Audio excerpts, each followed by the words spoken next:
dan syukur kita panjatkan kehadirat Allah Subhanahu wa Ta'ala atas limpahan rahmat dan karunia-Nya. Alhamdulillah pada pagi hari ini kita dapat berkumpul bersilaturahmi, terutama dengan yang sangat kita hormati, yang sangat kita banggakan, Bapak Maulana Al-Habib Muhammad Lutfi. Sebelum menyampaikan sambutan ini, kami mengaturkan Wilujeng Sumping di Tatar Galuh, Kabupaten Ciamis. Untuk Habib ini hitung-hitung napak tilas. Beliau ini sangat paham Kabupaten Ciamis, dan yang lebih membanggakan kita semua, beliau sangat fasih dalam berbahasa Sunda. Luar biasa. Beliau menguasai 8 bahasa, salah satunya bahasa Sunda. Bapak Ibu hadirin yang kami hormati, pada kesempatan yang baik ini kami menyampaikan laporan potensi Kabupaten Ciamis. Kabupaten Ciamis mempunyai luas wilayah 1.433 km persegi dengan jumlah penduduk 1.425 orang. Kabupaten Ciamis alhamdulillah sudah melaksanakan otonomi daerah baru. Kabupaten Ciamis sebelumnya ini sudah terbagi dengan 3 kabupaten dan 1 kabupaten dan 1 kota. Pada tahun 2002 otonomi daerah baru Kota Banjar, dan pada tahun 2012 otonomi daerah baru Kabupaten Pangandaran. Kemudian di bidang pemerintahan, Kabupaten Ciamis terbagi di dalam 27 SKPD, kemudian kecamatan juga sama, ada 27 kecamatan, 258 desa dan 7 kelurahan. Luas wilayah tentu sangat luas di Kabupaten Ciamis. Malah kalau sebelum ada otonomi daerah baru, Kabupaten Ciamis ini merupakan salah satu kabupaten terluas di Jawa, gitu. Salah satunya. Tapi sehubungan dengan sudah ada 2 daerah otonomi baru, Banjar dan Pangandaran, mudah-mudahan Ciamis dengan adanya otonomi ini akan makin baik dan makin maju. Kita sebagai orang Ciamis tidak mau ketinggalan oleh adik-adiknya, makanya kita harus yang terdepan dibanding dengan Pangandaran dan Kota Banjar. Bapak Ibu yang saya hormati, untuk kondisi saat ini kebinekaan di Ciamis sangat aman, sangat kondusif.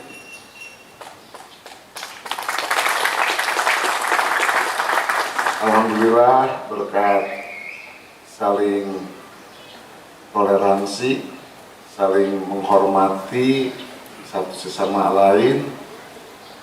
Ada 7 keagamaan yang ada di Kabupaten Ciamis.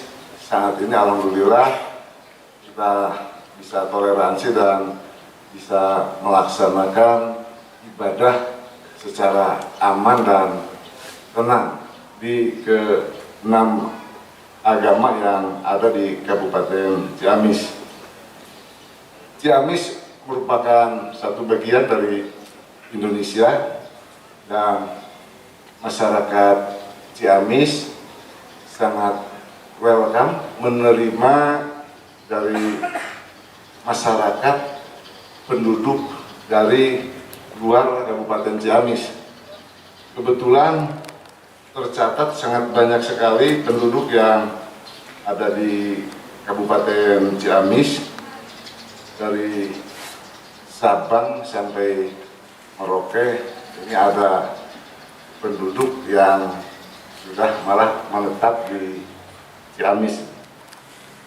Saya kira itu Habib yang dapat kami sampaikan. Sekali lagi terima kasih atas kunjungan kerja Habib ke Kabupaten Ciamis. Mudah-mudahan dengan hadirnya Habib ke Kabupaten Ciamis membawa barokah untuk masyarakat di Tatargaluh, Kabupaten Ciamis. Terima kasih yang dapat saya sampaikan. Wassalamualaikum warahmatullahi wabarakatuh. Warahmatullahi wabarakatuh. Alhamdulillahirabbil alamin wa ufaidu umuri ilallah. Innallaha basyirun bil ibad. Hasbunallahu ni'mal maula wa ni'mal wakil. Allahumma shalli ala sayyidina Muhammadin anta jalbi mahbuban rahmatan rahmatika ya arhamar rahimin. Yang saya hormati Watim Pres Al-Mukarram Hadratus Syekh Bapak Kiai Haji Maulana Al-Habib Muhammad Lutfi bin Ali bin Yahya.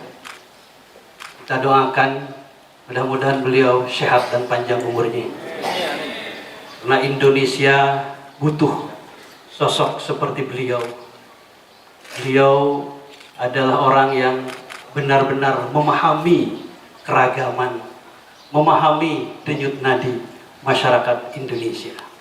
Dibuktikan dengan kegiatan hari ini yang sangat luar biasa, kegiatan kebangsaan. Beliau hadir dalam dua sisi, saya rasa. Sisi lain beliau sebagai pemerintah, yaitu sebagai Watim Pres, dan di sisi lain beliau sebagai ulama warasatul anbiya.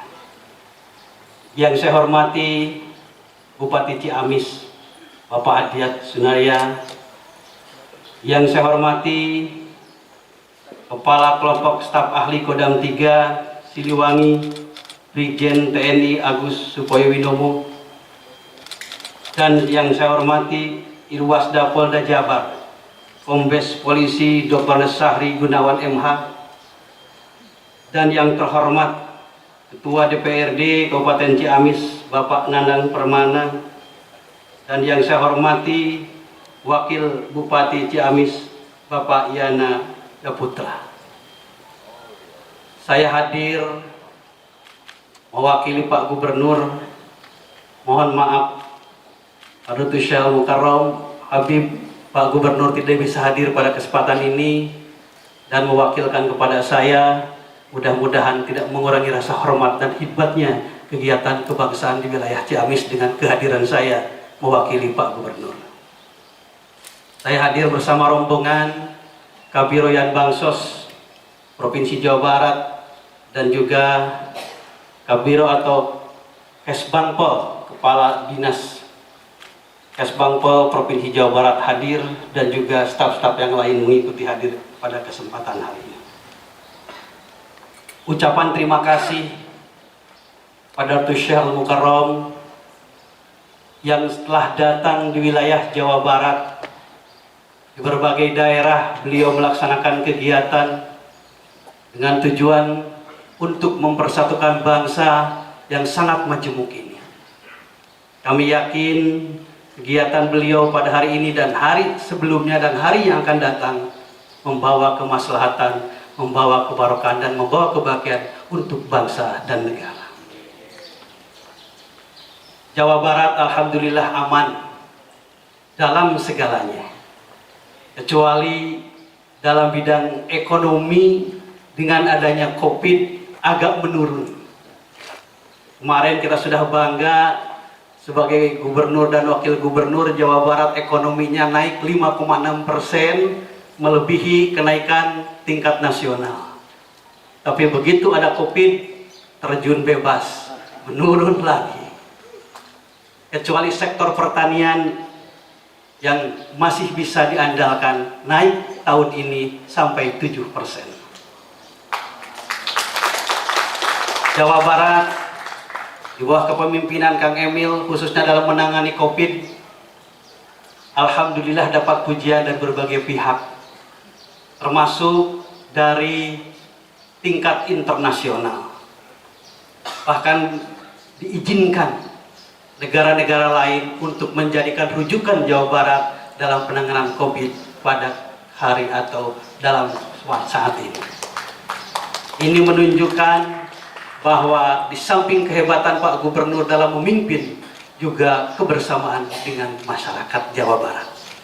Karena sehebat apapun program Pemprov Jabar, tanpa kebersamaan dengan para bupati, dengan para wali kota, dengan para politisi dan ormas-ormas yang lain, termasuk Forkopimda di Jawa Barat, tidak akan seperti ini Jawa Barat dalam menangani COVID.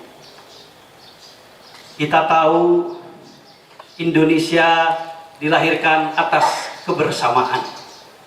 Indonesia dilahirkan atas kesepakatan. Bukan satu kelompok yang melahirkan Indonesia. Bukan hanya orang Islam yang melahirkan Indonesia, tetapi berbagai macam agama, berbagai macam komunitas, maka lahirlah Indonesia. Maka untuk mempersatukan bangsa yang sangat menjemuk dari sejak dulu sampai hari ini, kita punya alat persatuan, yaitu Pancasila sebagai dasar negara. Oleh karena itu, Pancasila adalah satu-satunya alat untuk mempersatukan bangsa Indonesia yang berbagai macam agama, suku, ras, dan yang lainnya. Saya suka berbicara dengan Kang Emil, kenapa Afghanistan sampai hari ini tidak begitu hebat persatuannya. Kenapa negara-negara Arab sampai hari ini para seak wae, Garut wae, perang wae. Di Irak hanya ada 4 suku, di Afghanistan hanya ada 4 suku, di daerah-daerah negara yang lain tidak sebanyak suku seperti di Indonesia. Tapi kenapa Indonesia sampai hari ini tenang, aman, damai? Di samping kita sebagai orang Muslim yang beriman dan patuh terhadap ajarannya, juga ada pemersatu kita, dasar negara, yaitu Pancasila.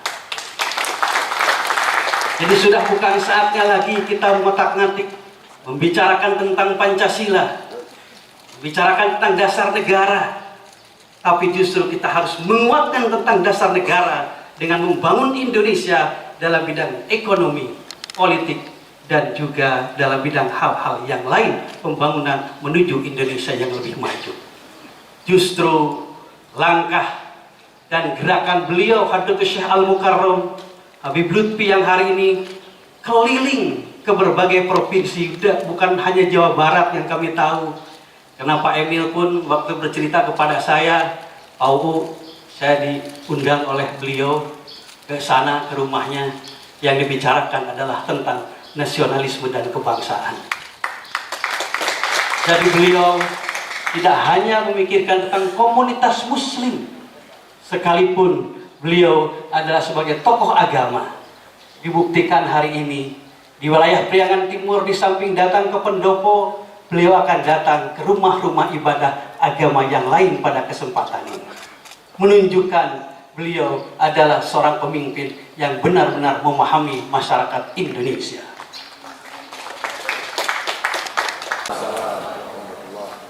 Salam sejahtera untuk kita semuanya. Selamat pagi. Alhamdulillahirabbil alamin.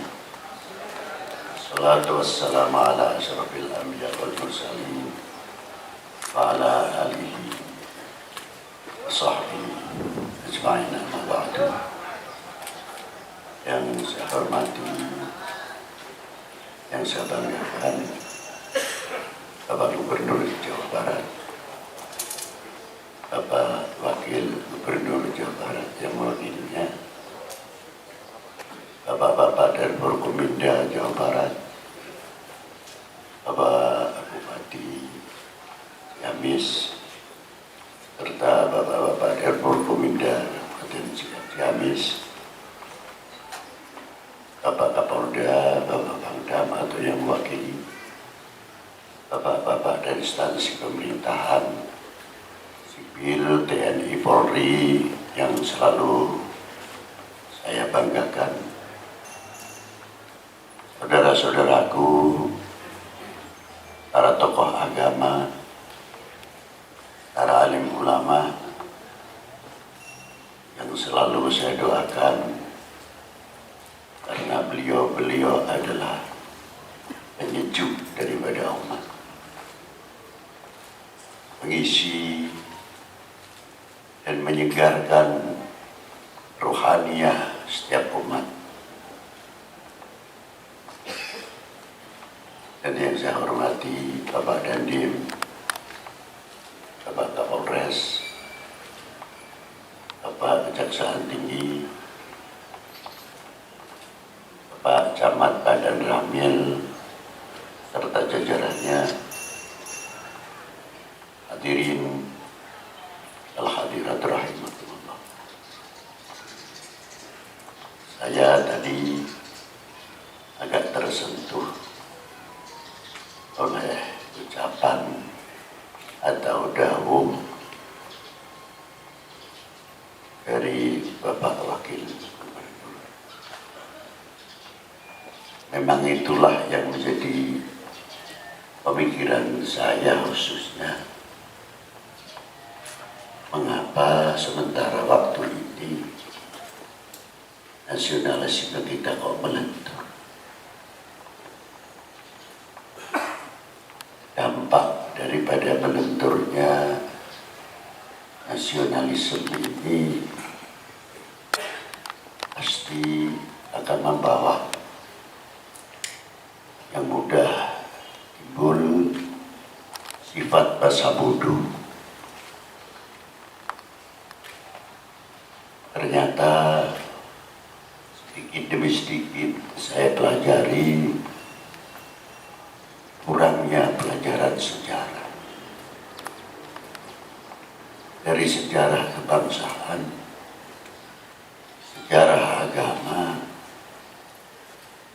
sekarang ini kemana? Hanya minim. Padahal sangat penting. Satu misal yang ringan saja untuk kaum awam terutama, saya tidak berbicara kaum intelektual, ilmuwan, karena beliau sangat cukuplah pembekalannya. Tapi masyarakat awam itu belum tentu bisa diajak dengan bahasa akademisi. Ya orang awam dengan bahasa awam. Jadi kita berusaha bagaimana menyentuh orang awam tersebut. Maka saya memberi satu gambaran. Anak-anak kita ini apabila tidak diberi pelajaran sejarah oleh orang tuanya, bagaimana capeknya mencari sesuap nasi, selembar pakaian, dalam kata lain, perjuangan yang begitu gigih untuk putra-putrinya, apalagi bapak-bapak kita, ibu-ibu kita yang dilahirkan sebelum 45 atau sesudah 45.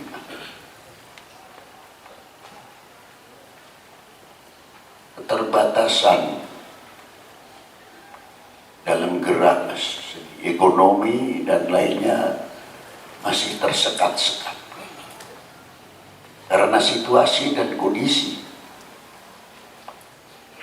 Tapi yang saya kagumi para beliau-beliau itu mengapa mentalnya kuat. modal bambu runcing, padahal secara logika tidak masuk akal. Kalau saya mengutip bahasa Madura sedikit, bambu runcing berhadapan dengan dordinah mate desah. Dornya di sini, yang mati di sana. Di sana masih pakai bambu runcing. Allahu Akbar, Allahu Akbar. Tor, pak, 1 kilo kurang sudah kena. Tapi kesemangatannya hebat, luar biasa.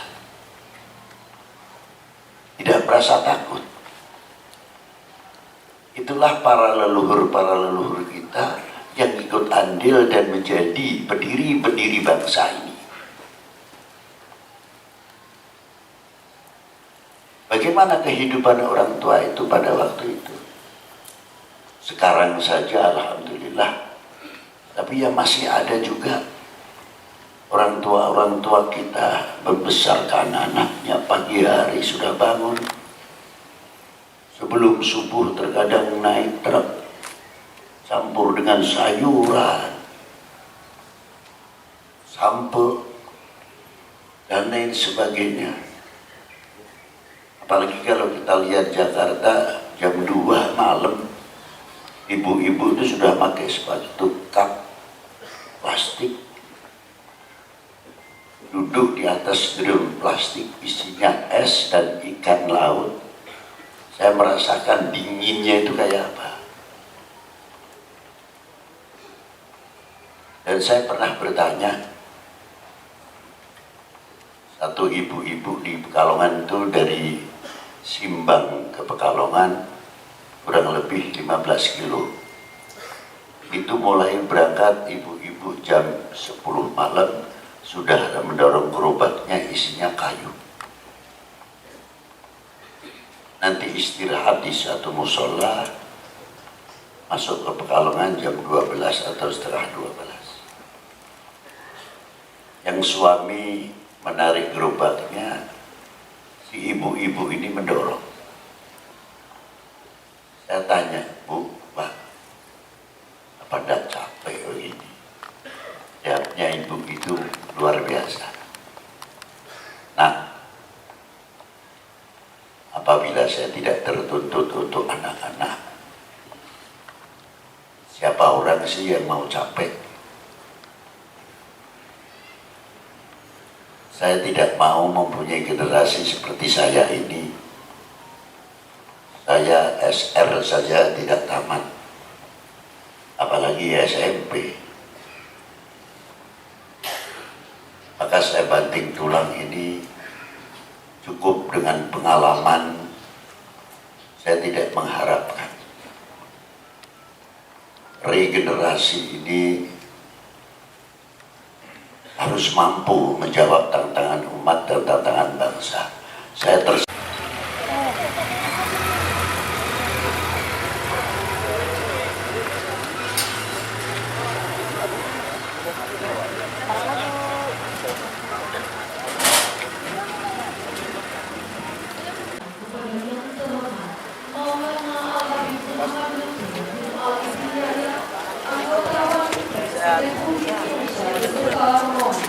dan penyambutan dilaksanakan oleh Pastor Gereja Katolik, Pendeta Pentekosta, Pendeta PKI dan Rohaniawan Konghucu.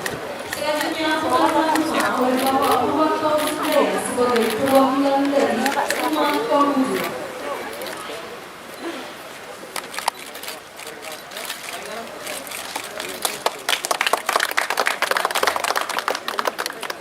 Dilanjutkan dengan tradisi penyambutan sajian barongsai.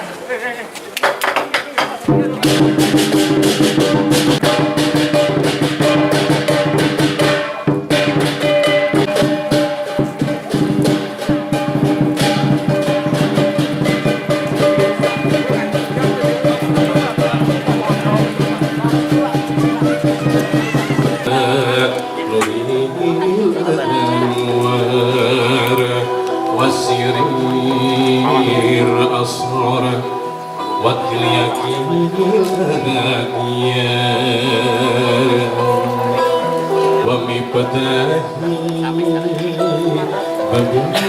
بمياسنا نري الأنوار وسرير أسرار واليقين